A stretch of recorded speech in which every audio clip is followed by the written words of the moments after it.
weligaa ma isweydiisay sababta ka dambaysa sakaraatulmowdka qofka ugu soo bilowday xagga qaybaha hoose ee lugaha uguna dhammaada qaybta sare ee jirkaaga ilaa madaxa waxaa la wariyay xikmadda aayaddan qaala tacaala كلا إذا بلغت التراقي كلا إذا بلغت التراقي وقيل من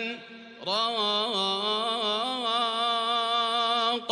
وظن أنه الفراق والتفت الساق بالساق إلى ربك يومئذ المساق مسكين miyaad og tahay sababta malakul mowt qaadida ruuxdaada ugu soo bilaaba xagga hoose ee jirkaaga uguna dhammeeyo xagga sare ee jirkaaga ilaa madaxa haddaad ogaan lahayd ujeedka laga leeyahay arrinka wax kasta oo aad hadda gacanta ku hayso waad tuuri lahayd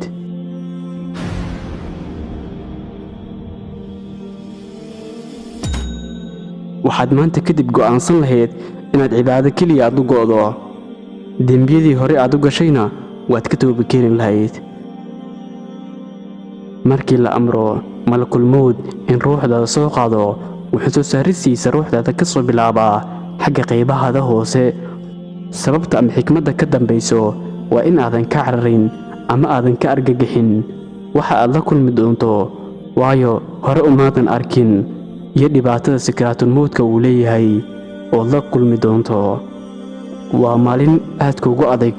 waa maalin qof walba ay sugayso allah ha inoo fududay dhammaanteennaba waxaa ugu dambeeya uu kaa qaadayo malakul mowt waa argaaga si aad u aragto waxa kugu dhacaya ee dhibaato xaggee ayaad u cararaysa haddaba bal ila dhegaysa xikmadda aayaddan qaala tacaala لقد كنت في غفلة من هذا فكشفنا عنك غطاءك فبصرك اليوم حديد khaatimada allah ha inoo hagaajiyo sakaraadkana allah ha inoo fududay dhammaanteennaba